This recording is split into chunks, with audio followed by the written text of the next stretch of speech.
دو بڑے ہی پکے اور قریبی دوست تھے جو کسی ریگستان میں سے گزر رہے تھے۔ اچانک ان میں کوئی انبن ہوئی اور لڑائی ہو گئی۔ ایک دوست نے دوسرے دوست کو تھپڑ دے مارا، اور جب اس نے تھپڑ مارا تو ایک دوست زمین پہ گر گیا۔ جب وہ زمین پہ گرا تو اسے بہت درد ہوا اور دکھ بھی ہوا۔ اس نے ریت پر لکھا کہ آج میرے دوست نے مجھے تھپڑ مارا ہے۔ پھر وہ وہاں سے اٹھے اور آگے چل دیے۔ انہیں بہت شدید پیاس لگ رہی تھی۔ پھر وہ چلتے چلتے ایک تالاب تک پہنچ گئے۔ تالاب کو جب انہوں نے دیکھا وہ دونوں بہت خوش ہوئے۔ وہاں انہوں نے جی بھر کر پانی پیا اور پھر اس تالاب میں نہانے لگے۔ نہاتے وقت ایک دوست جس نے تھپڑ کھایا تھا اس کو تیرنا نہیں آتا تھا اور وہ گہرے پانی میں جانے لگا، ڈوبنے لگا۔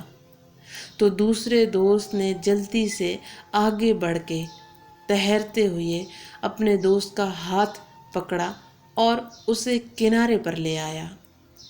جب اس دوست کے اعصاب بہتر ہوئے تو اس نے دیکھا کہ میرے دوست نے میری جان بچائی ہے، تو اس نے ایک پتھر پہ لکھا کہ آج میرے دوست نے میری جان بچائی ہے۔ یہ سب وہ دوسرا دوست دیکھ رہا تھا۔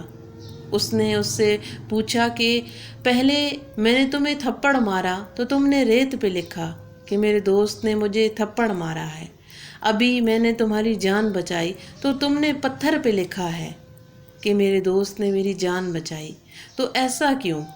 تو اس نے کہا کہ جب کوئی اپنا آپ کو درد دے، تکلیف دے تو اسے ریت پہ لکھنا چاہیے تاکہ آنے والی ہوا، آنے والی آندھی اس ریت کو، اس لکھے ہوئے کو مٹا سکے۔ لیکن جب آپ کا کوئی اپنا آپ سے اتنا پیار کرے تو اس کو پتھر پہ لکھنا چاہیے تاکہ کوئی بھی ہوا، کوئی بھی آندھی، کوئی بھی بارش اسے مٹا نہ پائے۔ تو بالکل اسی طرح جو اچھائی ہو اسے ریت پر ہی لکھنا چاہیے تاکہ وہ جلدی سے مٹ جائے، اسے ہوا، آندھی مٹا دے۔ لیکن جو اچھائی ہو اسے پتھر پہ لکھیں تاکہ اسے کوئی مٹا نہ سکے۔ یہ ہماری زندگی کے وہ لمحات ہوتے ہیں جو کہ ہمارے اندر ہم محسوس کرتے ہیں کہ ہمارے ساتھ کون اچھا ہے اور کس کی اچھائی لکھنی چاہیے، اور کون ہمارے ساتھ برا کرتا ہے، کس کو ہمیں نظر انداز کرنا چاہیے۔ امید کرتی ہوں بات اچھی